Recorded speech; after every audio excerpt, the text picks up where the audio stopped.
Good afternoon, students. Today class I am going to take remaining of unit 3, causes and issues related to threats to biodiversity. So first one is loss of habitat. So habitat அப்படிங்கிறது வாழ்விடம். Suppose நம்ம animals எடுத்துக்கிட்டோம் அப்படின்னா so அதுக்கு forest வந்து வாழ்விடமாக இருக்கும், that is a habitat. அதே மாதிரி fishes அந்த மாதிரி எடுத்துட்டோம் அப்படின்னா ரிவர், சி, ஸோ அது எல்லாமே அதோட நேச்சுரல் ஹேபிட்டட். ஸோ நம்ம அதை வந்து டிஸ்ட்ரக்ட் பண்ணும்போது அந்த நேச்சுரல் ஹேபிட்டட் வந்து என்ன ஆகும், லாஸ் ஆயிரும். ஓகேவா? So destruction and loss of natural habitat is the single means அது மட்டும்தான் it is a largest reason for loss of biodiversity. ஓகேவா? So loss of habitat, so அதில் destruction and loss of natural habitat is the largest cause of loss of biodiversity. So second one is poaching. So poaching means over harvesting. So for illegal trading, the most of the animals are killed. Okay va? So for illegal trading of wildlife products by killing prohibited endangered species. So endangered species means ரொம்ப அமௌண்ட்டில் வந்து ரொம்ப கம்மியாக இருக்கிற உயிரினங்கள். சரியா? Suppose நம்ம இதில் யானைங்க இருக்குது அப்படின்னா அதோட தந்தத்துக்காக அதை வந்து கில் பண்ணுறது, அதே மாதிரி டைகரை வந்து நம்ம கில் பண்ணுறது, மானை வந்து டியர் அதை வந்து கில் பண்ணுறது, எல்லாமே அதோட ப்ராடக்டாக நம்ம வந்து எது என்ன பண்ணுறோம், இல்லீகலாக அதை வந்து நம்ம வந்து கில் பண்ணுறோம். ஸோ அதை நம்ம ஓவராக ஹார்வெஸ்ட் பண்ணும்போது அந்த ஒரு ஸ்பீசிஸே இல்லாமல் போயிடும். ஓகேவா? So that is a reason for biodiversity loss. Second one is man wild life conflicts. So it arises when wildlife starts causing immense damage and danger to man. Suppose அந்த நமக்கும் அந்த அனிமல்ஸுக்கும் ஒரு கான்ஃப்ளிக்ட் வரும்போது ஸோ வைல்டு லைஃப் அந்த காட்டு இனங்கள் வந்து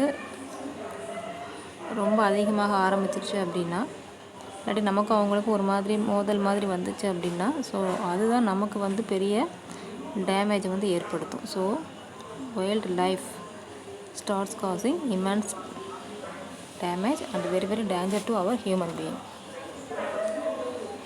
So let's see in detail one by one. So first one is habitat loss. So what are the factors influencing habitat loss? Deforestation.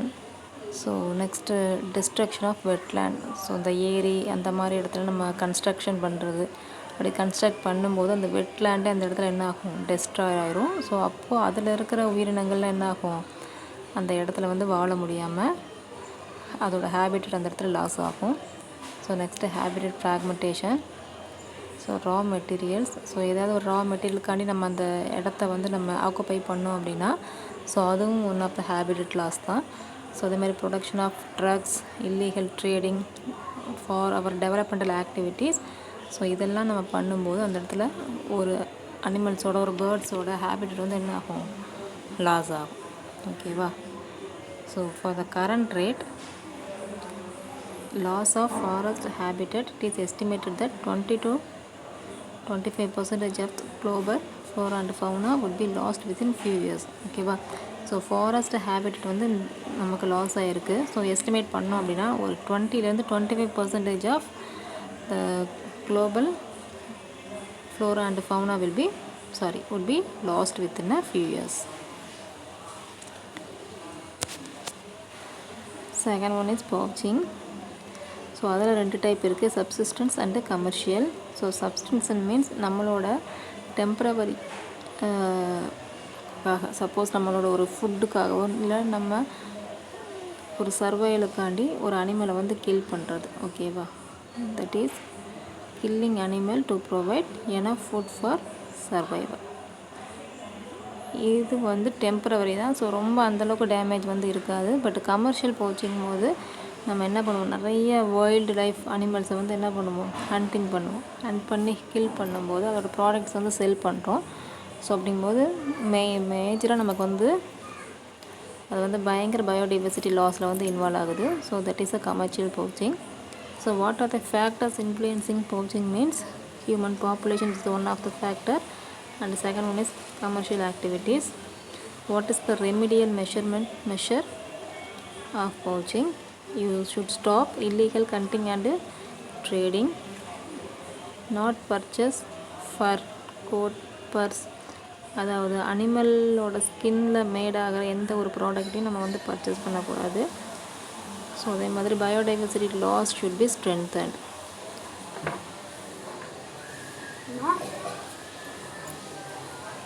Third one is man-wildlife conflicts.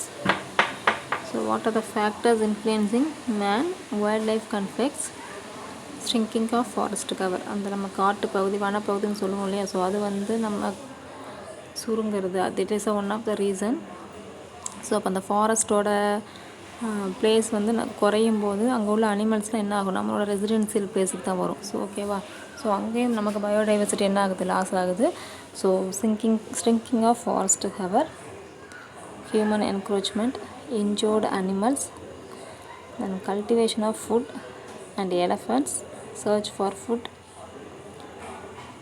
electric wiring injure elephant and start violence, compensation is not enough, and farmers kill wild animals, garbage near human settlement or food crops near forest area attracts wild animals. ஓகேவா, so நம்ம வனப்பகுதி வந்து சுருக்கிறது, அதேமாதிரி human encroachment, animals வந்து injure ஆனால் அப்படின்னா கண்டிப்பாக நமக்கும் மேனுக்கும் அந்த வைல்ட் லைஃப் கண்டிப்பாக ஒரு கான்ஃப்ளிக்ட்ஸ் வரும். அதே மாதிரி கல்டிவேஷன் ஆஃப் ஃபுட்,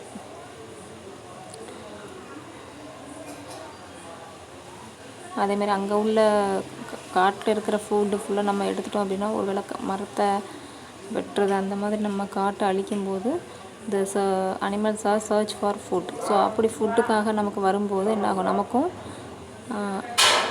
வைல்ட் லைஃப்க்கும் என்னாகும், ஒரு கான்ஃப்ளிக்ட்ஸ் அந்த இடத்துல பாசிபிள். ஒருவேளை நம்ம ரெசிடென்சியல் ஏரியாவுக்குள்ளே வராமல் இருக்கிறதுக்கு நம்ம என்ன பண்ணுவோம், ஒரு எலக்ட்ரிக் வயர் வந்து செட் பண்ணுவோம் இல்லையா. ஸோ அந்த மாதிரி செட் பண்ணும்போது that is a injured elephant, it starts violence. Okay, so அதே மாதிரி compensation is not enough. So நம்ம ஃபுட்டு வந்து ஃபுட்டோ மற்ற ஒரு நமக்கு தேவைக்கு உண்டான எந்த ஒரு பொருட்களுமே என்ன ஆகலை, காம்பன்சேஷன் வந்து எனஃபாக இல்லை அப்படின்னா ஸோ ஃபார்மர்ஸ் என்ன பண்ணுவாங்க, வைல்டு அனிமல்ஸை கில் பண்ணுவாங்க. ஸோ அதே மாதிரி கார்பேஜ் நியர் ஹியூமன் செட்டில்மெண்ட், அப்படி இல்லை அப்படின்னா food graphs near forest.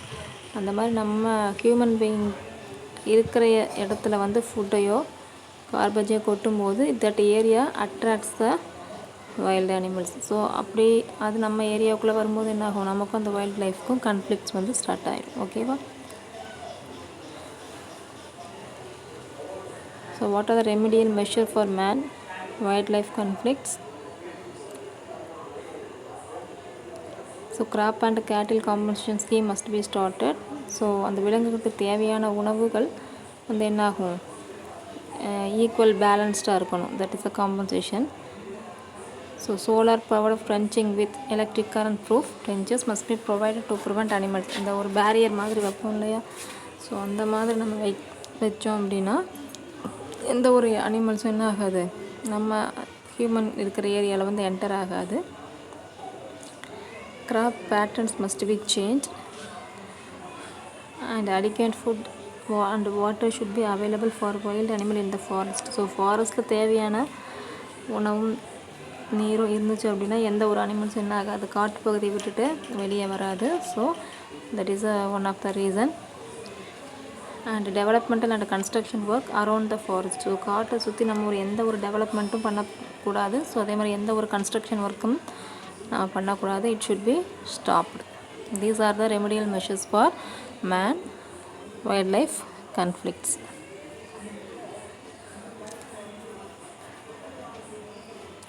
So next endangered or endemic species of India. So endangered means ரொம்ப ரொம்ப அருகி வர்றது. அந்த ஸ்பீசிஸோட கவுண்டிங்கே என்ன ஆகும், ரொம்ப குறைஞ்சிரும். ஸோ அந்த ஸ்பீசிஸும் அந்த ஒன்று ரெண்டு இருக்கிற ஸ்பீஸும் லாஸ் ஆயிடுச்சு அப்படின்னா they cannot be recover. ஓகேவா? So that is the endangered species. And endemic species means local species. நம்ம ஏரியாவுக்குள்ளே ஏதாவது ஒரு ஸ்பீசிஸ் வந்து கண்டிப்பாக நிறைய ப்ரெசென்ட் ஆகிருக்கும். So that is a local species, that is called as endemic species. So according to IUCN means International Union Conservation of Nature and Natural Resources, which classified the species as follows. So first one is extinct species, which is no longer found. So இது வந்து அழிந்து வர இனங்கள். So அதை வந்து நம்ம பார்க்கவும் முடியாது, கவுண்டிங்லேயும் கொண்டு வர முடியாது. ஸோ நெக்ஸ்ட் வந்து endangered species. So endangered means so இனிஷியலாக நிறைய நம்பர் ஆஃப் ஸ்பீசிஸ் இருந்தது, கொஞ்சமாக ரெடியூஸ் ஆகிட்டு என்ன ஆகும், ஒரு கிரிட்டிக்கல் லெவலில் வந்துடும். So that is a endangered species. Third one is vulnerable species. So இது வந்து இப்போ அந்த ஸ்பீசிஸ் வந்து நிறைய இருக்கலாம். சப்போஸ் அதோட ஹேபிட்டட் வந்து டெஸ்ட்ரக்ட் ஆகும்போது கண்டிப்பாக அதோட நம்பர்ஸ் வந்து என்ன ஆகும், டெக்ளைன் ஆகும். ஸோ கண்டினியூஸாக என்ன ஆகும், அதோட நம்பர்ஸ் வந்து குறைஞ்சிட்டே வரும் because of habitat destruction. So next one is rare species. So species located within a restricted area are thinly scattered over a more extensive area. Suppose ஒரு பர்டிகுலர் ஏரியாவில் மட்டும்தான் அந்த ஸ்பீசிஸ் வந்து என்ன ஆகும், லொக்கேட் ஆகிருக்கும். சப்போஸ் இப்போது வேடந்தாங்கன்னு எடுத்தோம் அப்படின்னா கண்டிப்பாக அங்கே பறவைகள் மட்டும்தான் என்ன ஆகும், பேர்ட்ஸ் மட்டும் நிறைய லொக்கேட் ஆகிருக்கும். ஸோ அந்த பர்டிகுலர் ரெஸ்ட்ரிக்டட் ஏரியாவில் மட்டும் நிறைய லொக்கேட் ஆகிருக்கும். பட் நிறைய மற்ற இடங்கள்ல அதே மாதிரி என்விரான்மெண்ட் வந்து மற்ற இடத்துலையும் இருக்கும். பட் அங்கே வந்து 1-2 ஸ்பீசிஸ் தான் ப்ரெசென்ட் ஆகிருக்கும். So that is a rare species. So எங்கேயுமே நம்ம பார்க்க முடியாது, ஒரு பர்டிகுலர் ஏரியாவில் மட்டும்தான் நிறைய ப்ரெசென்ட் ஆகிருக்கும். ஸோ ஒரு சில ஏரியாவில் வந்து எப்படி இருக்கும், 1-2 மட்டும்தான் அந்த ஸ்பீசிஸ் வந்து ப்ரெசென்ட் ஆகிருக்கும். So that is a rare species. So endangered species of India. So in India, number of species has been reduced to a critical level. நம்ம இன்னியும் நம்ம வந்து அதை ப்ரொடெக்ட் பண்ணி கன்சர்வேஷன் பண்ணாமல் இருந்தோம் அப்படின்னா it is a immediate danger to extinction. So சீக்கிரமாக என்ன ஆயிரும், எல்லா ஸ்பீசிஸும் அழிஞ்சு போயிடும். So in India 450 plant species, 100 mammal species, 150 bird species are endangered. So India's biodiversity is threatened. ஏன் த்ரெட்டன் ஆகுது அப்படின்னா due to the habitat destruction, degradation and over exploitation of resources. Okay, so here I gave some of the important endangered species. Reptiles. So reptiles type பார்த்தோம் அப்படின்னா example பார்த்தோம் அப்படின்னா tortoise, green sea turtle, python. So இந்த மாதிரி எல்லாமே என்ன ஆகுது, நமக்கு அதோட நம்பர்ஸ் பார்த்தோம் அப்படின்னா ரொம்ப ரொம்ப ரொம்ப கம்மியான லெவலில் தான் இப்போ ப்ரெசென்ட் ஆகிருக்கு. அதுமாதிரி பேர்ட்ஸ் பார்த்தோம் அப்படின்னா peacock, Siberian white grain, so இது எல்லாமே குறைஞ்சிருக்கு. ஸோ அதே மாதிரி மம்மல்ஸில் ஒரு சில டைப்ஸ், ப்ரிமேட்ஸ், பிளான்ட்ஸ் எல்லாமே என்ன ஆகும், நமக்கு ஆரம்பத்தில் இருந்ததை விட இப்போ அதோட குவான்டிட்டி நம்பர்ஸ் வந்து ரொம்ப ரொம்ப கம்மி. ஓகேவா? So we are protect that species. So what are the factors affecting endangered species? Pollution, over exploitation, climatic changes, these are the factors affecting the endangered species. So next, endemic species. So species found only in a particular region. In India 47,000 species and 7,000 plants are endemic. So plants வந்து எந்த மாதிரி மீனிங்கில் எண்டமிக்னு சொல்கிறாங்க அப்படின்னா, suppose neem tree இருக்குது, துளசி இருக்குது, turmeric இருக்குது. So இது எல்லாமே நம்ம நாட்டோட, நம்ம கண்ட்ரியோட plant.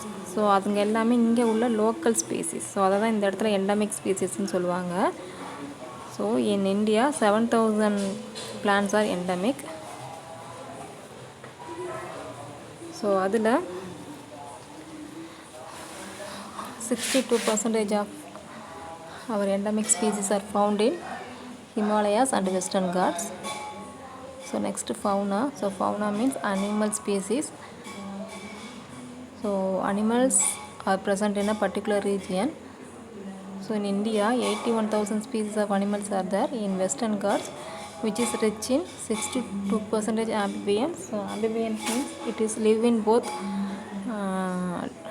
land and water, and 50% reptiles. Okay. So next flora. So flora means it is a plant species. So plants present in a particular region. So what are the factors affecting the endemic species? Habitat loss and fragmentation. So second factor is pollution.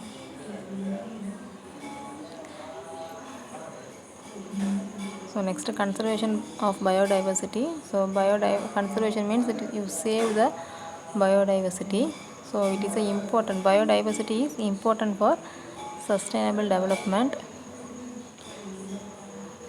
So what are the values of biodiversity? So the value of biodiversity is due to the commercial, medicinal, genetic, aesthetic and ecological importance. So நம்ம already பார்த்ததான். So commercial means so நிறைய tree of medicinal plants எல்லாமே என்ன ஆகும், commercial activitiesக்கு use ஆகும். அதே மாதிரி some of the herbal plants are used in or they has a medicinal value.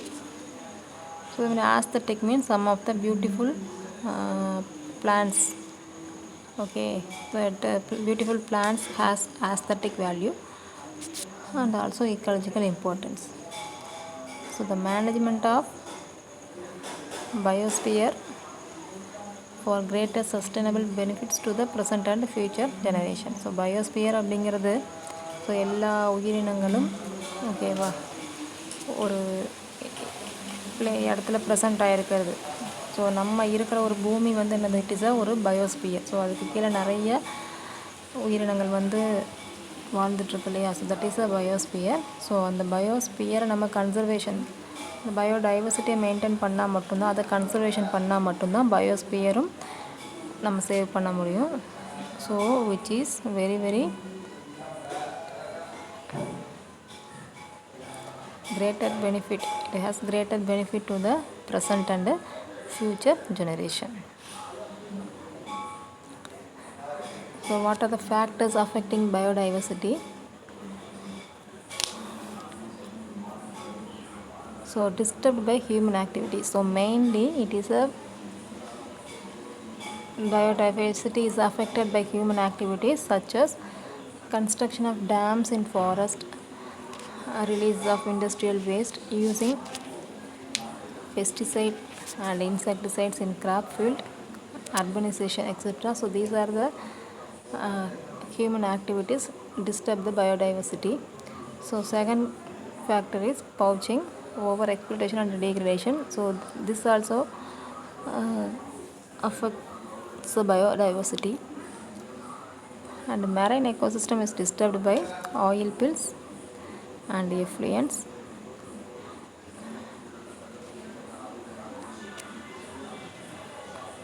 And the biodiversity causes global warming. அதாவது பயோடைவர்சிட்டியில் ஏதாவது changes இருந்துச்சு அப்படின்னா அதை கன்சர்வேஷன் பண்ணாமல் அது வந்து அஃபெக்ட் ஆச்சு அப்படின்னா it causes global warming, ozone layer depletion and also acid rain. So advantages are need of biodiversity conservation. So பயோடைவர்சிட்டியை நம்ம சேவ் பண்ணுறதுனால என்ன அட்வான்டேஜ் அப்படின்னு பார்த்தோம் அப்படின்னா, it is immediate benefits to society such as recreation and tourism.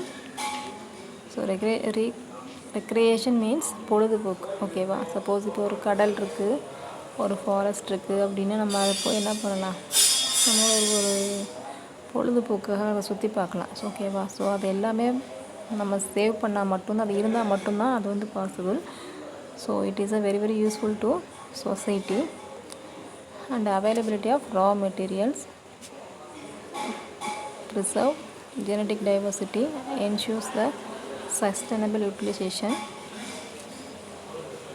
So sustainable utilization ஒரு நிலையானது. So இப்போ வந்து நமக்கு தேவைக்கு மட்டும் நம்ம எடுத்தோம் அப்படின்னா எந்த ஒரு சோர்ஸையுமே, ஸோ இப்போ மட்டும் இல்லை ஃப்யூச்சர் ஜெனரேஷனுக்குமே அது வந்து யூட்டிலைஸ் ஆகும், யூஸ் ஆகும். ஓகேவா? So conservation of ecological diversity. Suppose biodiversity loss ஆச்சு அப்படின்னா what a result? Ecological and environment is deteriorated, so it is very very essential to conserve biodiversity. So types of biodiversity conservation. So there are two types: in situ conservation and ex situ conservation. So first one is in situ conservation. It involves protection of fauna and flora within its natural habitat.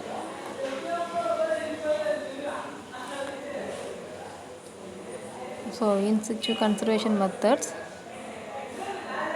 So நம்ம நேச்சுரலாக அதை வந்து எப்படி நம்ம save பண்ணலாம், conserve பண்ணலாம் அப்படின்னா, so biosphere reserve 7, national parks 80. So park நம்ம கன்ஸ்ட்ரக்ட் பண்ணோம் அப்படின்னா அதில் நிறைய அனிமல்ஸை வந்து நம்ம சேவ் பண்ணி வைக்கலாம். So not only animals, birds எல்லாமே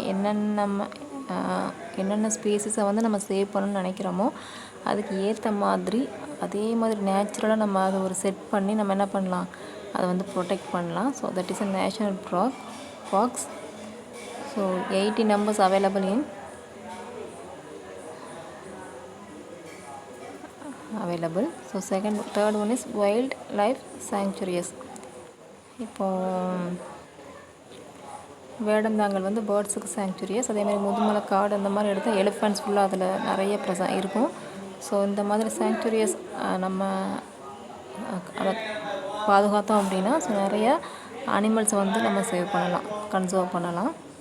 ஸோ நெக்ஸ்ட் வந்து botanical garden. So botanical garden நம்ம கன்ஸ்ட்ரக்ட் பண்ணோம் அப்படின்னா நிறைய பிளான்ட்ஸ், மெடிசினல் பிளான்ட்ஸ், வேறு ஏதாவது அரிய பிளான்ட்ஸ் எல்லாமே நம்ம என்ன பண்ணலாம், கண்டிப்பாக நம்ம சேவ் பண்ண முடியும். ஸோ இந்த மாதிரி பண்ணும்போது பயோடைவர்சிட்டி அந்த இடத்துல லாஸ் ஆகாது. முடிஞ்ச அளவு நம்ம பயோடைவர்சிட்டி அந்த இடத்துல நம்ம வந்து ப்ரொடெக்ட் பண்ணலாம். ஓகேவா? This is the in situ conservation. So these are the natural habitat.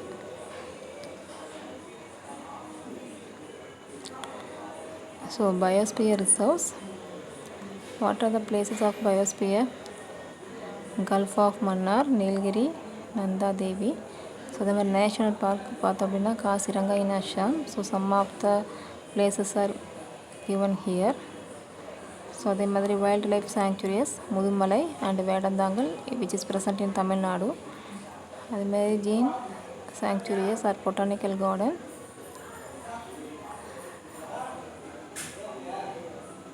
So these are all in situ conservation of biodiversity.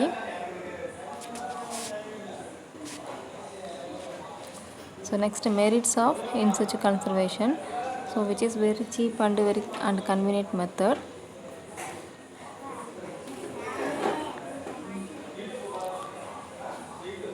So இந்த மாதிரி இன் சிச்சு கன்சர்வேஷனை நம்ம செட் பண்ணுறதுனால இது எதுக்கு அட்ஜஸ்ட் ஆகும் அப்படின்னா, natural disaster like drought, flood, forest fire etc. So நம்ம வந்து ஒரு வீடை கன்ஸ்ட்ரக்ட் பண்ணோம் அப்படின்னா கண்டிப்பாக அதை வந்து சேஃபாக தான் வச்சுருக்கோம், சரியா? ஸோ எந்த ஒரு அஃபெக்டும் நமக்கு ஆகாது. ஓகேவா? ஸோ அது மாதிரி நம்ம இன் சிச்சு கன்சர்வேஷன் நம்ம செட் பண்ணும்போது எந்த ஒரு நேச்சுரல் டிசாஸ்டர் வந்தாலும் நம்ம அதிலிருந்து அந்த எல்லா ஸ்பீசிஸையும் நம்ம வந்து சேவ் பண்ணலாம். So that is one of the merit. So what is the limitation of in situ conservation? So இதுக்கு வந்து ஒரு பெரிய ஏரியா வந்து வேணும், ஓகேவா? So large surface area is require for preservation and maintenance is not proper due to shortage of staff and pollution. So இது ரெண்டு லிமிட்டேஷனும் நமக்கு இன் சிச்சு கன்சர்வேஷனில் இருக்குது. So we need large surface area to protect all the living things. அதே மாதிரி ப்ராப்பராக maintain பண்ண முடியாது, பிகாஸ் நமக்கு அந்தளவுக்கு நிறைய ஸ்டாஃபோ இல்லை. அதே மாதிரி pollution is one of the factor. So next is ex situ conservation. So protection of flora and fauna outside the natural habitat. So நம்ம நேச்சுரலாக அதை வந்து சேவ் பண்ண முடியாது. So outside of the natural habitat, that is called as ex situ conservation. So it involves the maintenance of breeding of species controlled conditions. Suppose நம்மளால் நேச்சுரலாக ஒரு ஸ்பீசிஸை வந்து க்ரோத் பண்ண முடியலை, பர்த் பண்ண முடியல அப்படின்னா, ஸோ நம்ம என்ன பண்ணலாம், அதை ஒரு கண்ட்ரோல்டு கண்டிஷன்ஸில் வச்சு, சப்போஸ் இப்போ இந்த சிக்கன்ஸ்லாம் நம்ம என்ன செய்ய போகிறோம், நேச்சுரலாக இல்லாமல் நம்மளோட ஒரு ஹாட் கண்டிஷன்ஸை வச்சு அதை வந்து நம்ம ப்ரீட் பண்ணுறோம். So that is ex situ conservation. So அந்த மாதிரி நம்ம வந்து சேவ் பண்ணலாம் ஸ்பீசிஸை. அதே மாதிரி ஃபஸ்ட்டு நம்ம அதோட ரிஸ்க் அண்ட் எக்ஸ்டென்ஷனை வந்து ஐடென்டிஃபை பண்ணணும். ஸோ எந்தெந்த அனிமல்ஸ்லாம் ரிஸ்கில் இருக்குது, எதெல்லாம் அழிஞ்சிட்ருக்கு, ஸோ அந்த ஸ்பீசிஸை ஃபுல்லாக நம்ம ஐடென்டிஃபை பண்ணணும். ஸோ அதை ஃபஸ்ட்டு சேவ் பண்ணணும். அதே மாதிரி நம்ம மேன் ஃப்யூச்சருக்கு எந்த ஸ்பீசிஸ்லாம் ரொம்ப ரொம்ப இம்பார்ட்டண்ட்டோ அதுக்கு நம்ம ப்ரிஃபரன்ஸ் கொடுக்கணும். ஓகேவா? ப்ரிஃபரன்ஸ் கொடுத்து அதை வந்து நம்ம சேவ் பண்ணணும். ஸோ நம்ம என்னெல்லாம் இது எப்படிலாம் நம்ம சேவ் பண்ணணும், எக்ஸிச்சு கன்சர்வேஷன் மூலமாக நம்ம எப்படி இந்த plant and animal species save பண்ணுறோம் அப்படின்னா, வி செட் பொட்டானிக்கல் கார்டன்ஸ், அதே மாதிரி சீட் பேங்க்ஸ். ஸோ எந்தெந்த ஒரு பிளான்ட் ஸ்பீசிஸ்லாம் அழியிற மாதிரி இருக்கோ, ஸோ அதை வந்து அதோட சீட்ஸ் எல்லாமே நம்ம என்ன பண்ணணும், கண்டிப்பாக கன்சர்வேஷன் பண்ணணும். So next microbial culture collection, tissue and cell culture. So இது மூலமாகவும் நம்ம பிளான்ட் ஸ்பீசிஸை வந்து ப்ரிசர்வ் பண்ணலாம். So next museum, zoological garden. So அது எல்லாமே என்னது, ex situ conservation.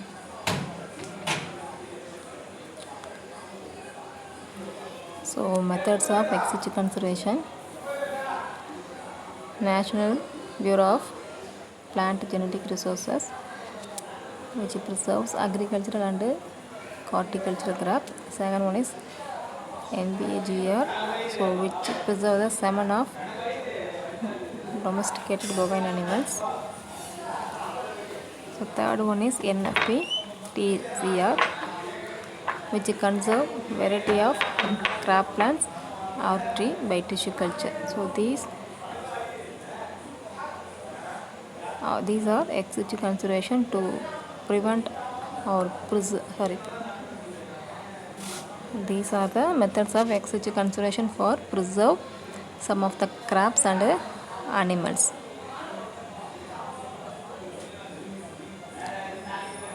So what are the merits of ex-situ conservation? So survival increase due to special care and attention. So அது என்ன ஆகும், ஈஸியாக சர்வைவ் ஆகும். ஸோ அதோட சர்வைவல் லைஃப் வந்து என்ன ஆகும், அந்த இடத்துல இன்க்ரீஸ் ஆகும். பிகாஸ் நம்ம ஸ்பெஷல் கேர் எடுப்போம், அது மேலே ஒரு அட்டென்ஷன் இருக்கும். ஸோ அந்த மாதிரி நம்ம ஸ்பெஷல் கேர் எடுத்து ஒரு பிளான்ட்டையும் ஒரு அனிமல்ஸையும் நம்ம வந்து கவனிக்கும் போது என்ன ஆகும், அதோட சர்வைவல் கெப்பாசிட்டி இன்க்ரீஸ் ஆகும். அதே மாதிரி longer life span due to, கண்டிப்பாக அதுக்கு தேவையான உணவு, ஃபுட்டு கொடுப்போம், வாட்டர் கொடுப்போம், தங்குறதுக்கு இடம், ஃபுல் செக்யூரிட்டி வந்து இருக்கும். பட் ஃபாரஸ்ட்னு எடுத்தோம் அப்படின்னா அதோட லைஃப் ஸ்பேனுக்கு வந்து எந்த ஒரு ஷூரிட்டியும் கிடையாது. So here we give the surety for food, water, shelter and security. It is cared in case of endangered species. So எந்தெந்த உயிரினங்கள்லாம் நிறைய அழிஞ்சு வருதோ, ஸோ அதுக்கு வந்து என்ன பண்ணுவோம், எக்ஸிச்சு கன்சர்வேஷன் மூலமாக நம்ம வந்து அதை ப்ரிசர்வ் பண்ணலாம். So what are the limitation, which is the expensive method. So ரொம்ப செலவாகும் அதுக்கு.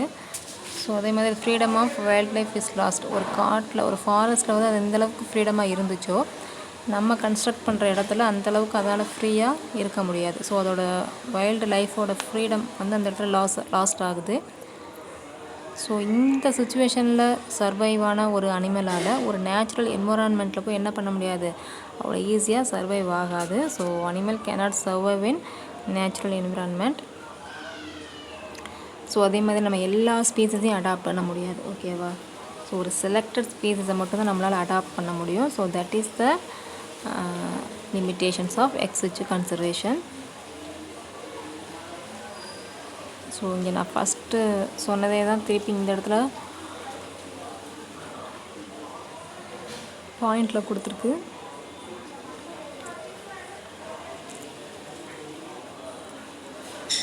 ஓகேவா? So this is for your reference. So here I show some pictures of endangered species.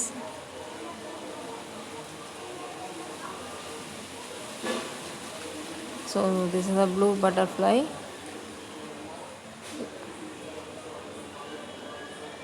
So அது மாதிரி பெங்கால் டைகர்ஸ், சீ ஹோர்சஸ், ஸோ இது எல்லாமே என்ன ஆகுது, என்டேஞ்சர்ட் ஸ்பீசிஸில் இருக்குது. So டோர்டைல்,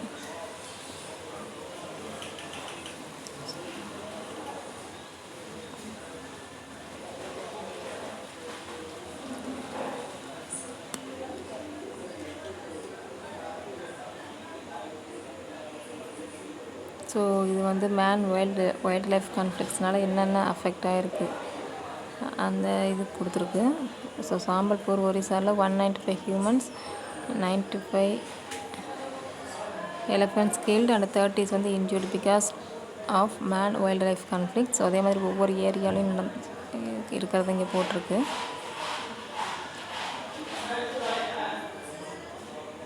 so this is the factors influencing man animal conflict. So இது வந்து உனக்கு அவ்வளோ இம்பார்ட்டன்ட் கிடையாது. ஸோ முன்னாடி உள்ளதை படிச்சுக்கோ.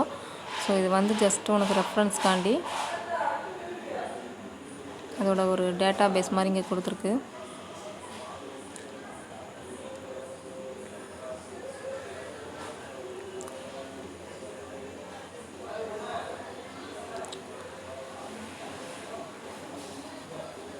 ஸோ அங்கே அனிமல்ஸோட பிக்சர்ஸ் வந்து நான் ஷோ பண்ணியிருப்பேன். ஸோ வேறு ஒன்றும் இதில் பெருசாக இல்லை. ஸோ நோட்ஸ் வந்து நீ முன்னாடி உள்ளதை மட்டும் ஃபாலோ பண்ணிக்கோ. ஸோ இங்கே வந்து சம் ஆஃப் த எக்ஸாம்பிள்ஸ் கொடுத்துருப்பேன். ஸோ அதே மாதிரி என்னென்ன இடத்துல எந்தெந்த மாதிரி ஃபேக்டர்ஸ்லாம் அஃபெக்ட் ஆகுதுங்கிறத இங்கே கொஞ்சம் டீட்டெயிலாக கொடுத்துருப்போம். So this is not necessary.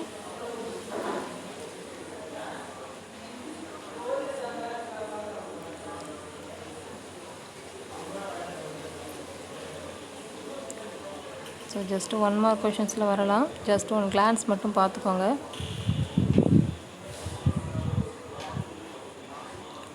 இங்கே வந்து என்ன சொல்லியிருக்கு அப்படின்னா, என்னென்ன பயோஸ்பியர் வந்து இந்தியாவில் எந்தெந்த பிளேஸில் இருக்குது. For example Nilgiri, Nanda Devi, Manas, gulf of Mannar. So இதெல்லாமே பயோஸ்பியர் இன் இந்தியா. ஸோ அதே மாதிரி நேஷ்னல் பார்க் என்னெல்லாம் இருக்குங்கிறது இங்கே கொடுத்துருக்கோம்.